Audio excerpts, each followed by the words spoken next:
કેમ છો મિત્રો? જય શ્રી કૃષ્ણ. આજે હું તમને ઉત્તરવાહિની પંચકોશી નર્મદા પરિક્રમા વિશે બધા જ કહે છે કે ઉત્તરવાહિની નર્મદા પરિક્રમા રામપુરા રણછોડજીના મંદિરેથી શરૂઆત કરી અને માંગરોળ, ગુવાર, સહેરાવ, તિલકવાડા ઘાટ અને રેંગણી વાસણ ગામ થઈને નર્મદા નદીના બોટ દ્વારા મારફતે પાછા ફરી રામપુરા ખીરી મકોડા ઘાટ પર આવી સ્નાન કરી અને રણછોડજીના દર્શન કરીને પૂરી કરવાની હોય છે.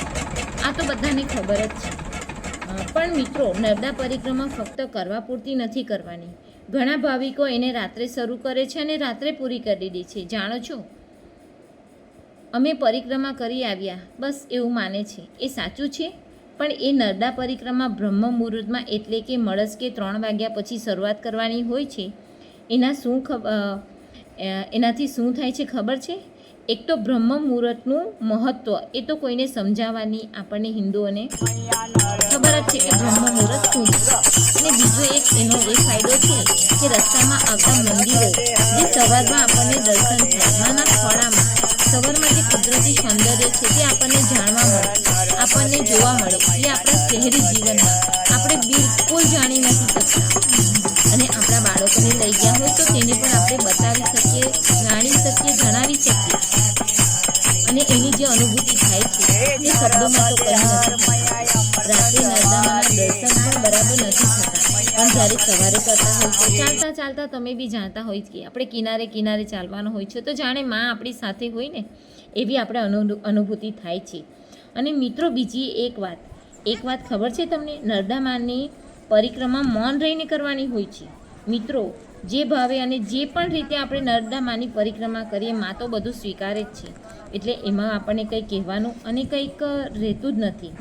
જે પણ ભાવેથી અને જે પણ રીતે આપણે કરીએ, પણ નર્મદા માના માત્ર દર્શનથી આપણને મુક્તિ મળે છે.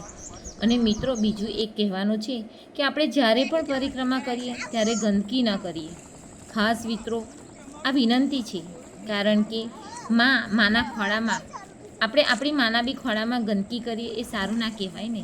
અને જે રસ્તામાં આપણને પ્રસાદી મળે છે, છાશ મળે છે, બધી બહુ બધા ભાવિકો જે સેવા આપે છે, એ લોકો તો સેવા આપે છે, પણ આપણે પણ એક સેવા કરીએ કે આપણે ગંદકી ના કરીએ. ડસ્ટબિન હોય કાં તો પછી આપણે એક થેલી હોય જે હોય તેમાં રાખીએ અને જ્યાં ડસ્ટબિન હોય ત્યાં નાખીએ. અમે ઘણી જગ્યાએ જોયું છે અને ઘણા એવા મિત્રો પણ અને ભાવિકો પણ અમે જોયા છે કે એ કચરો એ લોકો લઈ લે છે અને જ્યાં ડસ્ટબિન હોય ત્યાં નાખે છે.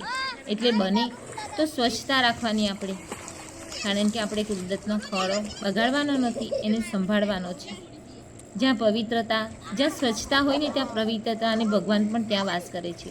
તો પછી આપણે માની પાસે એક જ વાર વર્ષમાં આપણે 1 મહિનાની પરિક્રમા ચાલતી હોય અને આપણે એકવાર જતા હોય તો ત્યાં શા માટે ગંદકી કરીને આવીએ? એટલે મિત્રો, આ ખાસ યાદ રાખજો. જય શ્રી કૃષ્ણ. હર હર નર્મદે, હર હર નર્મદે, હર હર નર્મદે.